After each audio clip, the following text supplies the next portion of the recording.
Pada kesempatan kali ini, saya akan mempresentasikan tugas analisis isu efektivitas kinerja berdasarkan tupoksi saya sebagai fisioterapis di rumah sakit. Selamat menonton. Baik, kita masuk ke pembahasan yang pertama, yaitu definisi isu. Isu ialah topik yang berhubungan dengan masalah-masalah sumber daya yang memerlukan pemecahan, disertai dengan adanya kesadaran publik akan masalah tersebut. Secara singkatnya, isu merupakan masalah yang harus dipecahkan atau dicari jalan keluarnya.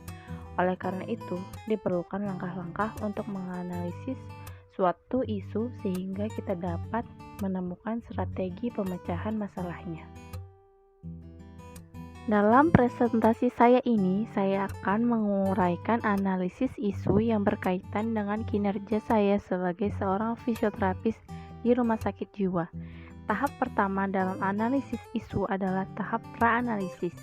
Adapun isu yang saya temukan, yaitu yang pertama, ketidaktahuan masyarakat tentang fisioterapi dan manfaatnya. Kedua, sebagian masyarakat berpendapat bahwa fisioterapi sama dengan tukang pijat atau tukang urut.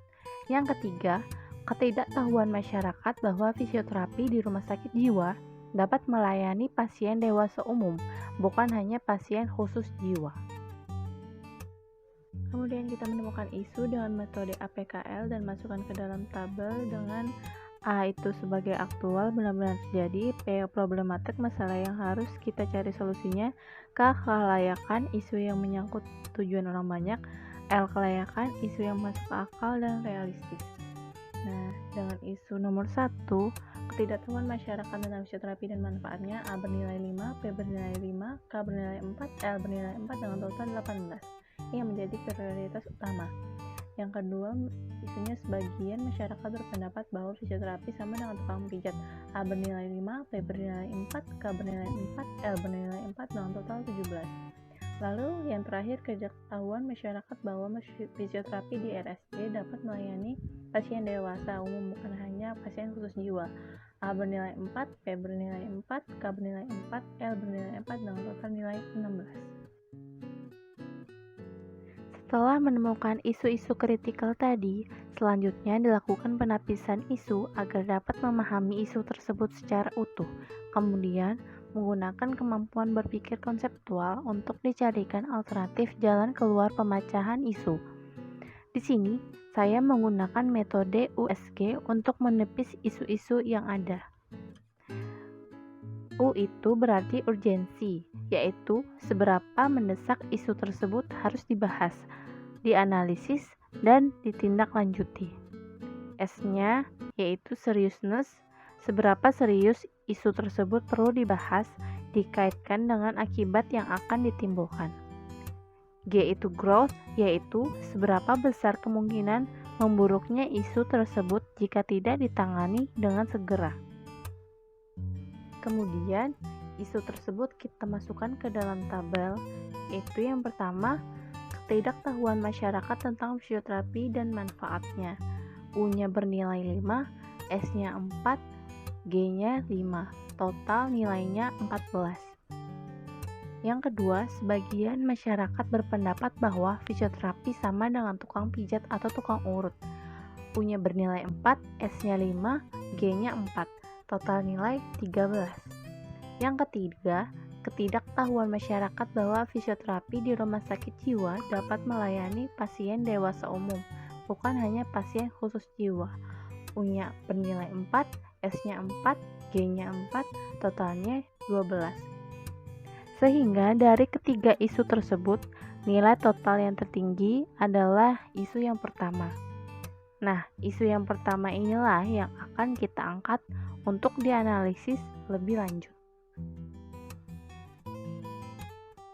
Analisis lebih lanjut yaitu kita menganalisis akar masalah isu yang terpilih tadi menggunakan diagram fishbone. Diagram fishbone ini adalah alat untuk menemukan hubungan sebab akibat akar masalah isu tersebut.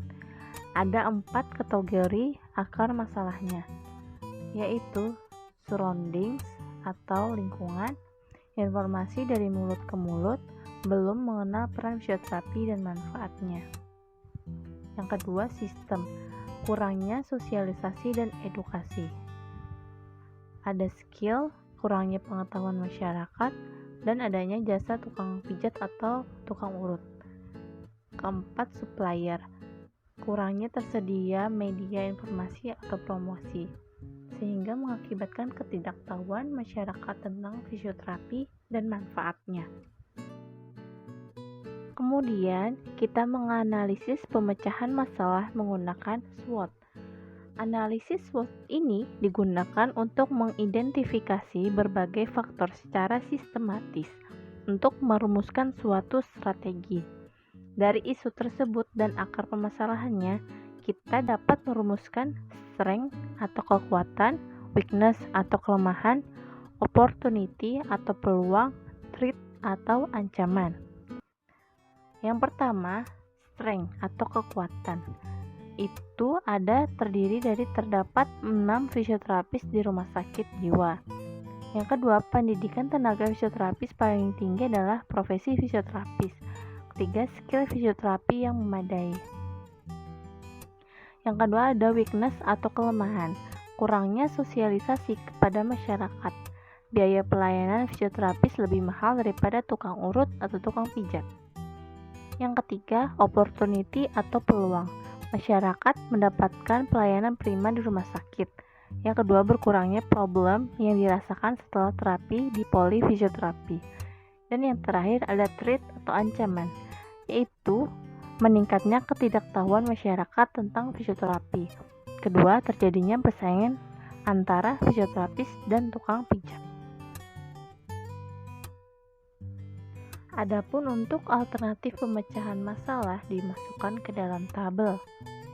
Yang diajukan alternatifnya yang pertama, menggunakan sosial media sebagai media promosi fisioterapi.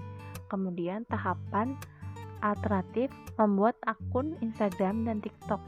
Hasil yang diharapkan masyarakat terutama kaum milenial. Pihak yang terkait, tenaga fisioterapis dan staf manajemen rumah sakit.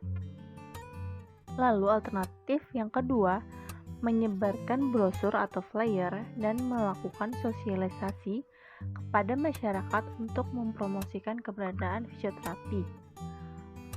Tahapan alternatif, membuat, mencetak, dan membagikan brosur atau flyer kepada masyarakat. Kemudian hasil yang diharapkan, masyarakat dapat mengetahui keberadaan fisioterapi dan berobat ke fisioterapi.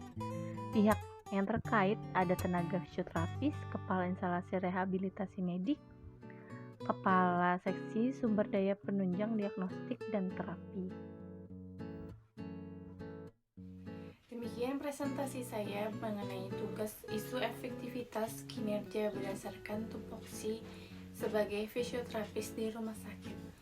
Terima kasih sudah menonton, semoga video ini dapat bermanfaat bagi kita semua.